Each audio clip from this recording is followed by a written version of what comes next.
Hello and welcome to another edition of the SportsHeads on Verge Magazine, the show where we have 30 minutes to be able to talk about all things American sports. As per usual, the gentlemen that are joining me are Sam Morgan, Daniel Falui, and Chris Braithwaite. How are you guys? Good. Doing good, man. Doing good, mate. Right, lots to get through. Obviously, we got 2 minutes on each subject for you guys to be able to talk about. I'll make sure you guys stick to the timings. We've got lots to get through, so let's go through it. So we'll start off with the Washington Redskins, as they shouldn't be named. So before you guys come at me, there is due to be discussions of a name change apparently. That we've been told by the organization after heavy pressure from all of the sponsors, mainly Nike, who has taken off their products from their site, and FedEx, who are 10% owner of the business, and obviously the stadium sponsor, you're putting on some weight on the guys, and then obviously, they want a new stadium. It's not going to happen. The mayor says if they're going to keep the name. So let's start off with Sam. What's your view on this long-awaited name change? Well, you nailed on the head there. Long-awaited. It's been going on for some time, and obviously with everything that's happened with the Black Lives Matter, I think they've used that as a bit of a springboard to try and get this over the line. But like many other things in the NFL, takes a bit of the PR stunt sometimes to get things moving, and for people to put their name to something. So like Riviera, was it a week and a bit ago, didn't really want to get involved in this subject, kept his distance, and now there's a bit of traction. It's like, yeah, this should definitely happen. It's like, well, how can you go from keeping your distance? Someone's now pressed a button on you to say, right, you need to say this, and you need to get the people on side. So yes, I'm glad it's happening. It's about time.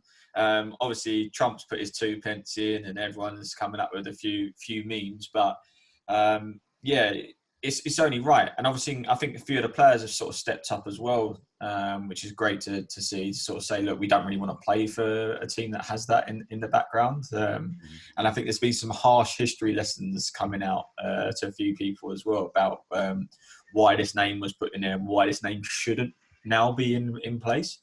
So yeah, I'm glad to see it happening. But it'll be interesting to see what they change it to and the logos, and it's good like big names like Amazon, I think, are potentially looking to pull the products as well. So yeah, fingers crossed these moves play the heavy weight and we see an interesting name. Dan, what's your views on this? Yeah, I'm all for it. I'm a big advocate of sort of Native American rights, and I think, population-wise, they're not the biggest in the US, and so as a result, I don't think they have the biggest voice or biggest platform. So I'm glad that they, sort of jumped the bandwagon with the sort of Black Lives Matter and sort of discuss this. It's not just Washington; it's also Cleveland Indians are looking to get it changed. And I think people need to remember one thing: Redskins, Indians aren't the correct terminology to use for the Native Americans, the indigenous population. People seem to forget Christopher Columbus came, he thought it was India, and it wasn't India, and so he decided to call them Red Indians as a result. So the whole Redskins is actually a derogatory term used for it. So I think people need to recognize that. And, I hate the fact that Dan Snyder in the past has sort of said, people aren't offended. You can always get, a small number of people from any group and try and utilize that and say that they weren't offended. But, it's not right. It's long overdue. People forget that the guy who initially had Washington Redskins, he was a bigot who basically, didn't want to segregate the team and was forced to by Robert F. Kennedy. So, it's a long-awaited sort of racial history that needs changing. And, I'm all for it. I think it needs to be, there are so many names. The English dictionary is so vast in terms of the words. I'm surprised you can't find something else to name it one of the 32 teams in the NFL. Well, we've got a nice little history lesson there as well. Yeah. Doing their research. Chris, you got to top that. So what's your view? I think the Redskins name is just another storyline in the bigger picture of the racial discussion in America. And can you guys hear me? No? is a bigger example of the racial discussion in America. Granted, yes, the Redskins are one of our pro teams, but it's been a long time where a lot of people wanted to get rid of this name. We're talking about going back to Tony Kornheiser back in '92 when he dropped the name. Also, Grantland Publishers, Bill Simmons, Keith Olbermann, Chris Collinsworth, Matt Miller. All these guys have big platforms, and they've decided that they're not going to use the name. All white guys, I'm sorry, that they understand how crazy and how the name and how racist it is. And for Dan Snyder now to go ahead and change it, it's kind of like, all right, fine, you don't have anything else to do, and the pressure of the society, like Sam pointed out, is getting to him. And of course, we all know it comes down to dollars and cents, primarily. And if the sponsors are finally going to pull out, that's the only reason Dan Snyder is doing this. Not because he has a change of heart, not because he woke up and he's like, you know what, we've been doing terrible to the indigenous community and stuff. No, it's because he's going to lose dollars and cents, and he looks bad right now. So I think that's the main reason. But big shout out to all those guys for a long time who have been advocates behind the name change, not using it in their publications, not using it on TV. And so I give kudos to those. But now it's time for us to now move forward, and this being a part of the bigger conversation that we're talking about race in America. Well, I mean, yeah, definitely. I mean, it's beyond time that name is changed. You know, what we probably do, we should actually, you know, maybe next week we're going to have a little think tank and try to help those guys out and actually maybe come up with some names. We can't, you're not allowed to use Washington Generals because you know, I think that's taken already by the Harlem Globetrotters or something like that. So anyway, we'll come out with some names. Good that it's actually Dan Snyder's got some heat on his backside for once. We'll see if he's actually going to change it, because we've been here before where he actually said, oh, we're going to have meetings and discussions to see if we're going to change the name. Just gives him time not to. You know, that's basically what he says. So let's move on to another subject, unfortunately. Desean Jackson decided to try to educate his followers, his people, as he says, where he put out an Instagram story which basically featured a quote attributed to Hitler, where it said basically, white Jews will blackmail America. They will extort America, and their plan for world domination won't work if the Negroes won't know who they are. Weird thing for him to quote. I would, you know, obviously, you never start any conversation right by quoting Hitler, unless you're in, you know, in certain demographics, certain groups. You know, I'll start with Dan. Obviously, Steven Jackson has decided to get involved as well and back up Desean Jackson. I'm not sure understanding why. Tell us what your views on this whole situation is. Okay, so be patient with me, because this might run a little bit over time. But I think, firstly, look, Desean Jackson, he's like, what, 32? So you're not a young kid. You're an adult. You went to a good university. I think you went to University of California. So you went to a prestigious university. So you're well educated to know that any statement that starts off with Hitler said, it's not a great statement, and it's not a good thing to say. So for me, you can't turn around and say, oh, context. It doesn't make a difference what context you're using. And I think Steven Jackson's been very forefront with the whole Black Lives Movement, particularly since his friend was the one that passed away. And I think it's very reminiscent of blacks not to sort of push for, you know, a situation where someone might say something wrong, like the owner of the Atlantic Dreams, and then people calling for them to sort of lose their jobs, like Amy Cooper, and then not do the same for Desean. I think what he did was wrong, and we as black people can't push for equality and then marginalize other marginalized groups in society. That's not wrong. That's wrong, and it's hypocritical.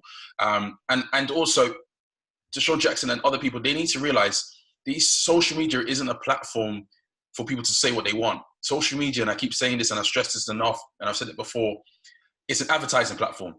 It's a space for advertisement. Where do they get the money? Advertisement. What sells the most is the controversial post that draws stuff. It's why Trump is allowed to do what Trump's done. Now they're trying to, you know, maybe do a little bit more of policing, but you can't say what you want on social media. And also, Twitter's only got 240 characters.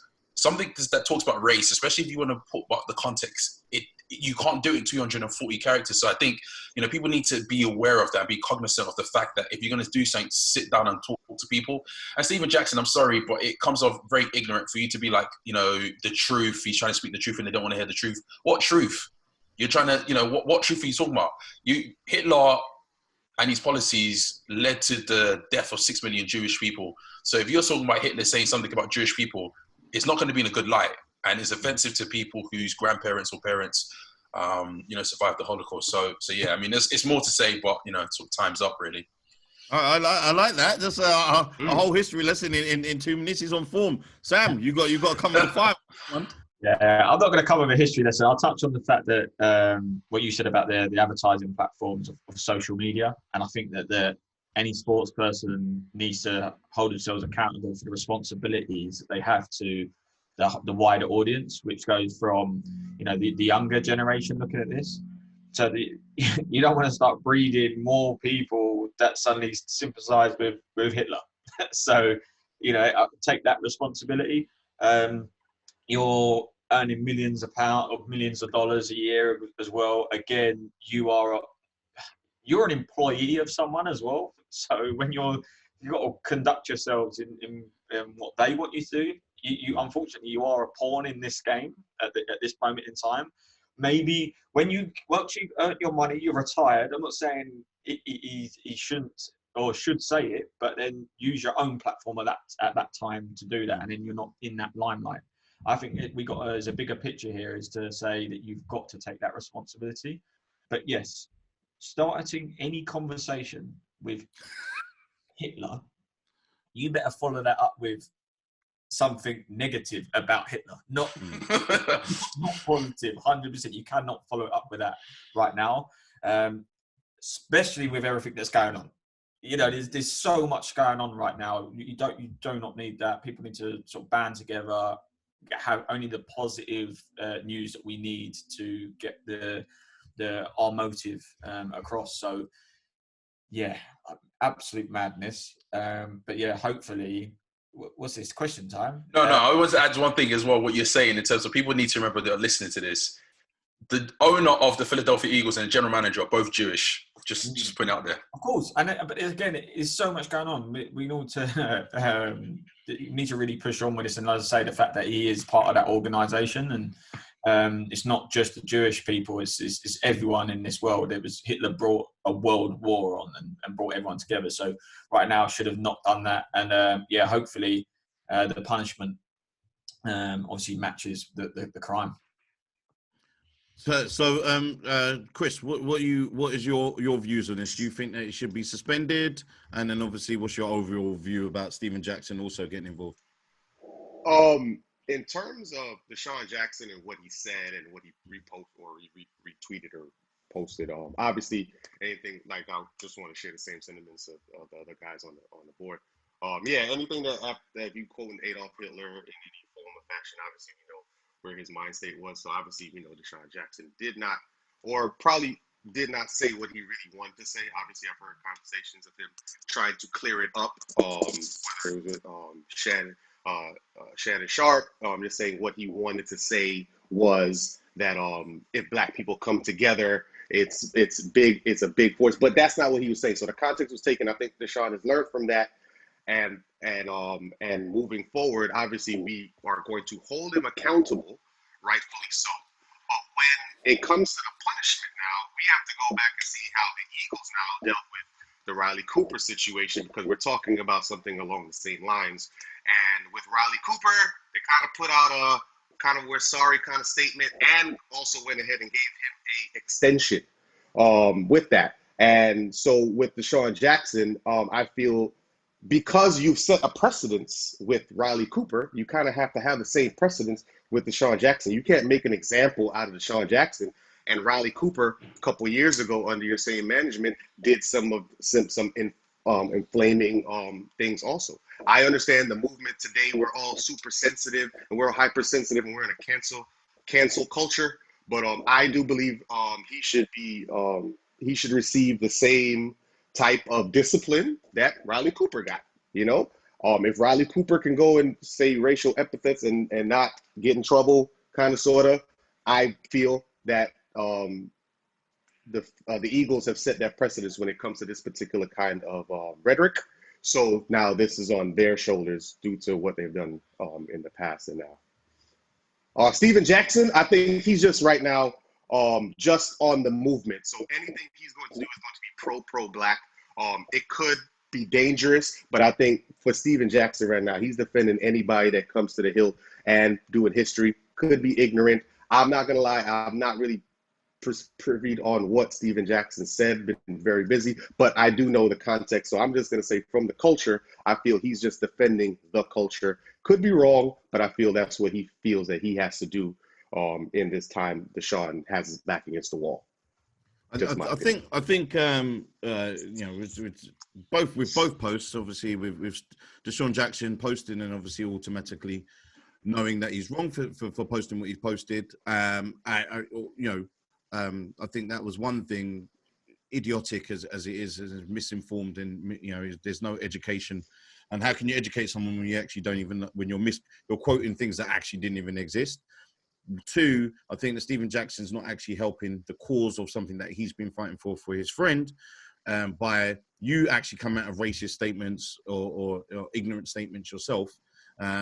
It's not helping the whole movement. It's everyone supposed to be helping everyone to be equal, everyone, not, you know, minorities arguing amongst themselves. We're back to square one. It's not really helpful in the whole situation. Let me guys give you some numbers now. 10-year contract worth 477 million with 26 million in potential bonuses, leading to a total of 503 million. Patrick Mahomes, will you please be my friend? I can be the best of friend to you. Let's start off with Sam. What is your view on this new Kansas City Chiefs contract for Patrick Mahomes? Woo! Speechless. It's not working. Mike. Fucking. You want to hear what I had to say? No, 10-year deal. It is and it isn't. NFL, as we know, listen, he breaks his leg, that deal's done. Like, he's got some guarantees in there, and obviously that contract will undoubtedly be massive. I think you'll probably see 6 or 7 years of good money, maybe, if he stays healthy. But remember, he's already started to pick up a few little knocks here and there that we might not see the same Mahomes in those years. But undoubtedly, the numbers are crazy. So much so that players are taking pay cuts because of it. Watkins took a pay cut. Was quite happy to take one, apparently. He said, "Yeah, how much money can I earn?" And I'm like, Jesus, I wish I could be in that situation. But yeah, honestly, as we've spoke about here, potential MVP. He definitely deserves it. I'm trying to remember the old QB. He did a funny tweet. I think is it the same as having a 1-year deal with 10 teams? I think it was McCowan or something like that. I think that said it. I thought that was. Oh, he's freezing up. This guy and his Wi-Fi. Brilliant. Oh, he deserves it. How does that leave Dak Prescott? Well, we froze through some of your actual comments. got the Teddy Riley Wi-Fi. But yeah, we got the gist of what you're saying. Dan, get in there. So when I first saw the news, I was ecstatic for Patrick Mahomes, Super Bowl MVP, MVP of the league, all before 24, great. Then when I started to actually look at the contract, it raised a little bit eyebrows because of the contract, I think only 67 or 63 to 67 is fully guaranteed. Mm-hmm. So the rest isn't. And then it talks about sort of rolling on incentives. Like, it doesn't look. It's a great contract if you're the Kansas City Chiefs. You've wrapped up a QB for the next 10 years, and it's a no-trade clause. And he's got, I think, 113, 123, something around that number in terms of injury guarantees as well. But realistically speaking, once you sign that contract, how much are you taking home guaranteed? There's stipulates he's got to win his division, he's got to get the Super, he's got to get an MVP, he's got get to the AFC Championship. So it's not a great deal. Well, I'll say this: if he's Patrick Mahomes, it's probably a great deal because he signed it. But to be fair, for other people looking outside, maybe a Dak Prescott, it's not the best deal Patrick could have signed because again, not everything's guaranteed. And while averagely he's making the most, there's a lot of incentives ridden into that contract. So, I'm still excited for him. It's still great. Could probably have gotten more on the guarantee point of view. Yes, he could have probably got a Kirk Cousins type of thing where it's a fully guaranteed contract because I believe he deserves it. Best QB in the league right now, him and Russell Wilson. So we'll see. But again, I'm happy for him. But I do think he could have done a little bit better in terms of just the finite numbers. But yeah, look, again, semantics, picking at straws. He's done a great deal. And as Sam said as well, where does this leave Dak Prescott? I think it's a different situation because Dak Prescott isn't Patrick Mahomes. So I don't think he can look at Patrick Mahomes and sort of leverage off that with Jerry Jones. Yeah, that's a different stratosphere for all other QBs. So please don't think you're going to be getting that type of deal because that's different level, different type of VIP membership. Chris, get in there. Oh, man. When we woke up the other day and we saw that he signed, I see some reports, $503 million it could possibly be. I've seen that. All I know is every guy wanted to be Patrick Mahomes and every female wanted to be Brittany Matthews, Patrick Mahomes' girlfriend. She's definitely locked in for sure, And so big shout out to them for signing the deal. Now, to Daniel's point about the guaranteed money and the long contract, what I think Patrick Mahomes did, I think this is a deal that works out for both parties, which is rarely not the case with long-term deals. I do feel since he is a Super Bowl champion and he's only 24, I do feel that he did garner the big payday of 503 with only about a 160 guarantee. But I think Kansas City now, over the 10-year haul, has helped themselves be able to manipulate salary cap, be able to get players. Because the hardest thing to do when you have a quarterback that hits the cap so much is to build the rest of your team.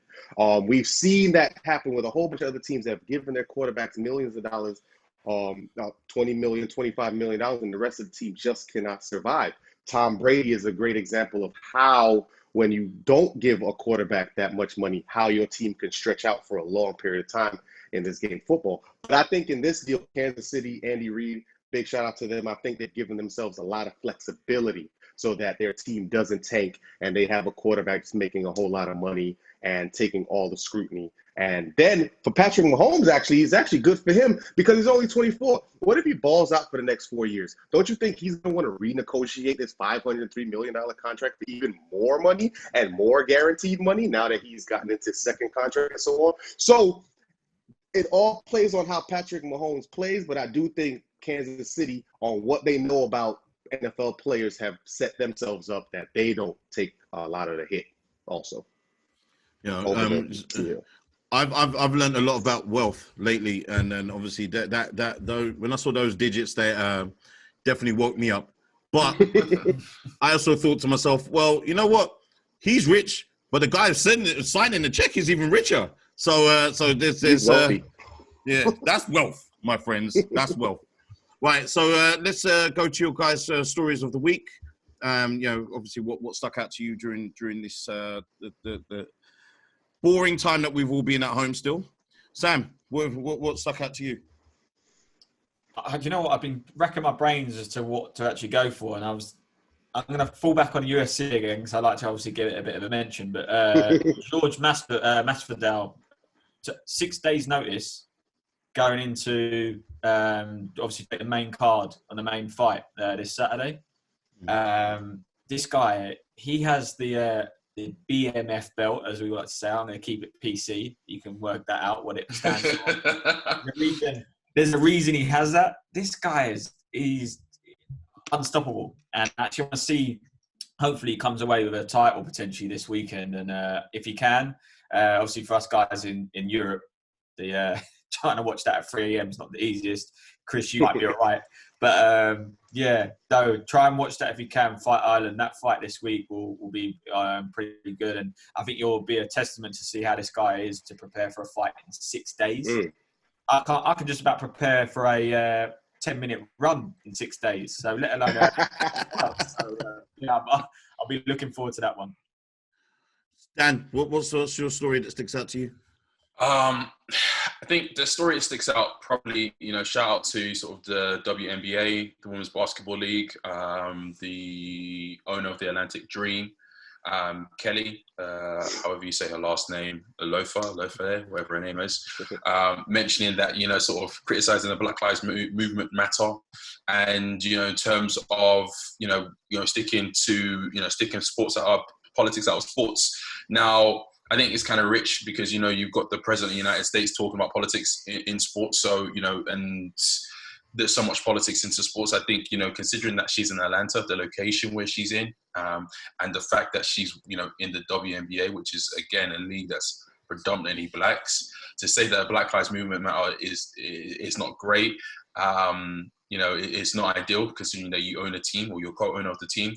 But there is one bit, though, in terms of the manifesto that she does raise. And I think when you dig a bit deep into the Black Lives Matter manifesto, in which I said earlier in the earlier episodes, the movement needs better leadership. And I think if you did have better leadership, you wouldn't have the Desean Jackson situation, because you would get people to focus purely on the aim of promoting, sort of equality for black people and don't talk about anything else. And I think sometimes you need to run this movement like it's a company, have someone at the head, have individuals to have their different roles in that so that it can work a bit more cohesive and that you don't get distractions, because you're going to get people like the lady who is going to say stuff negative about Black Lives Matter. And I think in the manifesto, one thing that she pointed out was the destruction of the nuclear family. Now, if you believe in having a mom and a dad and having a 2-parent household, you're not really going to follow the Black Lives Matter movement based on just one of their manifestos, their key manifestos. So I think it's one of those situations of having better leadership in the Black Lives Matter movement.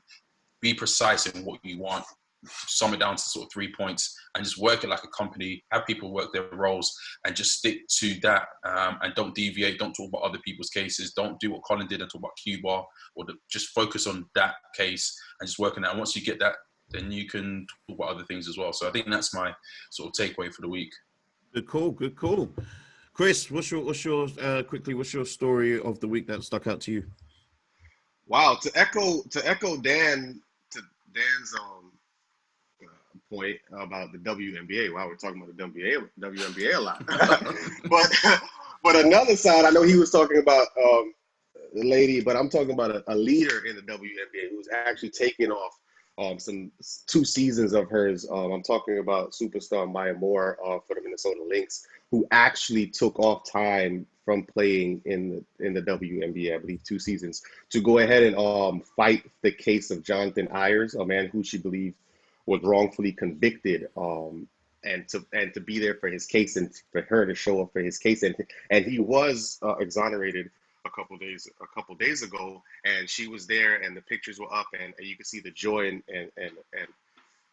the love, and you could see the pressure come off of her shoulders, because she literally took off of her job, her platform, her profile, and to go ahead and just fight for a man that she felt was wrongfully accused of something that he didn't do, and he was exonerated. And I think that's the type of leadership today that we're missing a lot, is the actually boots on the ground type of work that really sets change. Posting, rehashing, black screens don't do anything.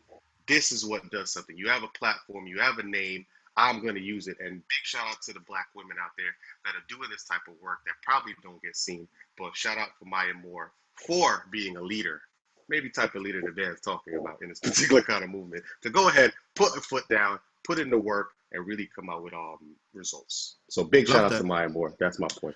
Salute to all of your stories. Really good. I would say that if you my one is that if you get a chance to watch West Indian cricketer Michael Holding's view on Black Lives Matter, on the Black Lives Matter movement, it's be a great 5 minutes of education to you. Like, I think he spoke really eloquently about, and explained to you step by step how it makes people feel. And hopefully there'll be a time when we're every single week we haven't got to be speaking about racial issues, and we can concentrate on all the sports that we love. Guys, thank you very, very much for joining us again this week to listen to my friends here pick out their stories and cram in as much sports stories as we possibly can from American sports. We'll be back here next week, and obviously follow us on our socials, obviously posted down below. I won't mess that up by doing that. I'm going to go and check my lottery ticket, so if I'm not here next week, you know why. Peace.